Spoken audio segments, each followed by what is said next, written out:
Hello and thank you for joining us on ERi-TV for English News Broadcast. Today is Thursday, 30th of May 2024. Here are stories making headlines.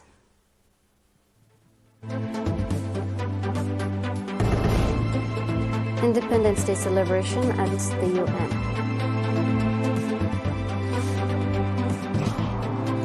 Diaspora National celebrates Independence Day anniversary.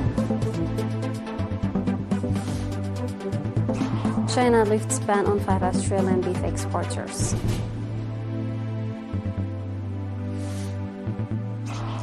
Volcanic eruption puts on fair spectacle near Iceland's Green Lake.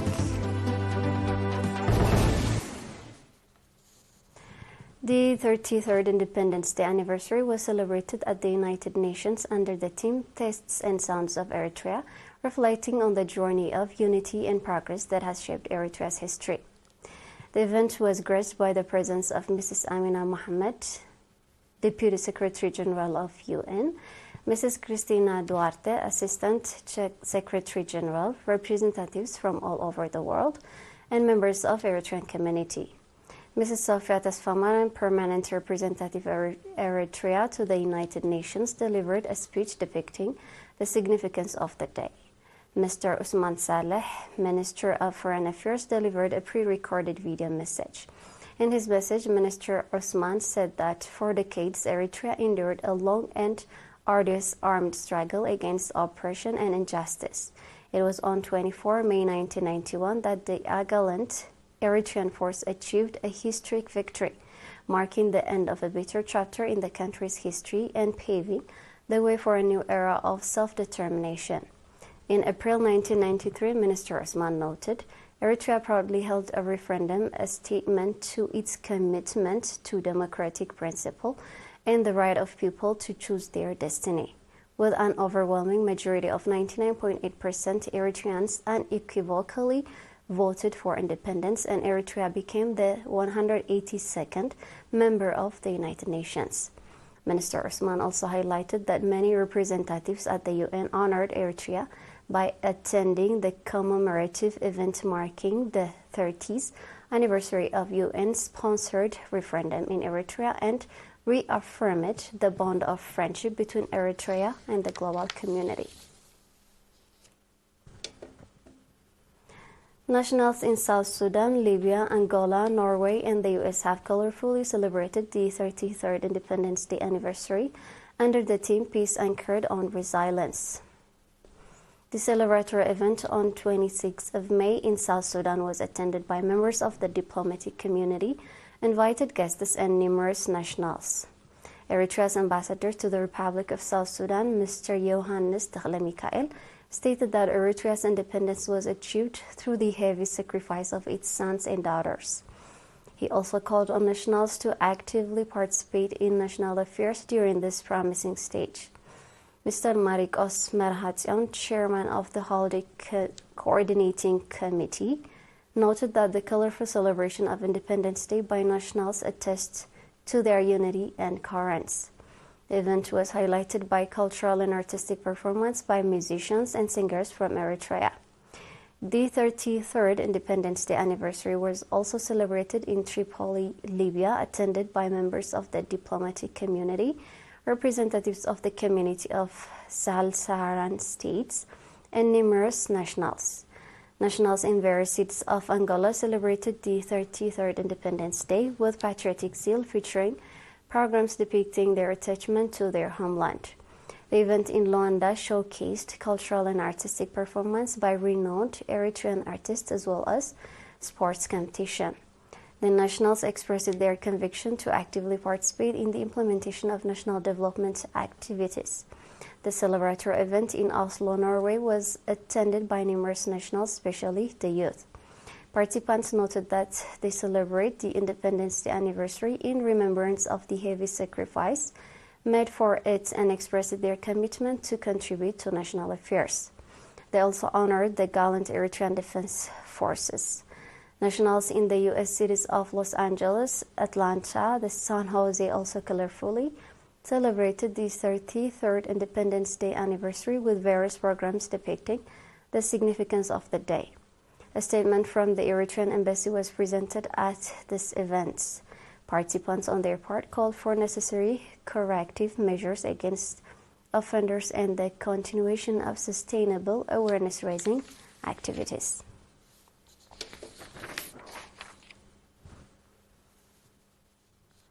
Eritrean professional cyclist Biniam Girmay, a member of the Belgian Intermarché Wanty Cycling Club, has won the 82nd Circuit Franco-Belge held on 29th of May in Belgium.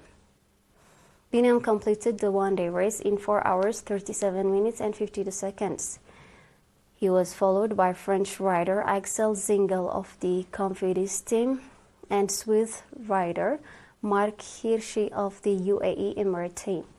A total of 137 competitors participated in the race, with 95 finishing and 42 dropping out.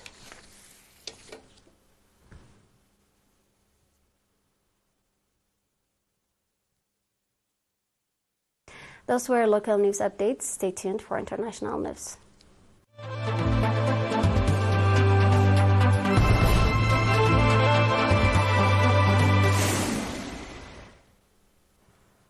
China has lifted bans on imports from 5 major Australian beef processing facilities, the Australian government said today, in the latest sign of improving relations between the two nations.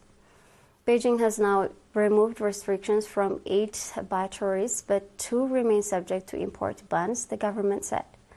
China imposed the bans between 2020 and 2022, around the same time it barred imports of the swath of commodities, including coal, timber and wine from Australia, after Canberra called for an independent investigation into the origin of COVID-19. The bans applied to certain batteries but did not affect others, which meant Australia was still able to ship beef to China. Matt Dalglish, an analyst, said the removal of the restriction should still boost Australian shipments to China, which have already risen to their highest level since 2020, as a shrinking cattle herd in the United States, Australia's main competitor, reduced U.S. exports. Lower U.S. supply may have been one reason for China's action, Dalglish said. China was Australia's second biggest beef export market last year, receiving 240,000 tons worth around $1.6 billion, according to Australian trade data. A volcano in southwestern Iceland has erupted for the 5th time this year. It's one of the most powerful eruptions since the volcanic system became active 3 years ago. The fiery spectacle began shortly after the end of an 8-week-long eruption that occurred between Hagafell and Stora Skogfell on the same Helgeans Peninsula. The lava fountains reached 50 meters high, and the length of the fissure was about 3.4 kilometers, the Icelandic Meteorological Office said in a statement. Flights continued as usual at the capital, Reykjavik's Keflavik Airport, according to the airport's website. Yesterday's was the 8th eruption since 2021 on the peninsula, which is home to about 30,000 people, after geological system that had lain dormant for 800 years became active again. Such volcanic activity has disrupted district's heating, closed key roads and razed several homes in the Grindavik fishing town, to which only a few residents have returned since an evacuation in late 2023. Iceland's civil defense was put on high alert, police said, and authorities again ordered an evacuation of Grindavik. The nearby Blue Lagoon geothermal spa, known for its large outdoor pools, was shut and its guests evacuated. Residents refer to Iceland as the land of fire and ice, a tribute to its otherworldly landscape of mountain peaks, ice fields and fjords, a seismic hotbed positioned between the Eurasian and North American tectonic plates. We have a quick recap before we go.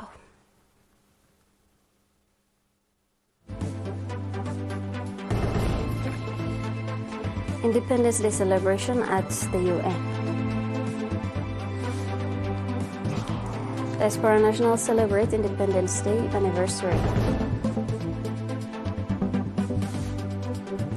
China lifts ban on 5 Australian beef exporters. Volcanic eruption puts on ferry spectacle near Iceland, Grindavik.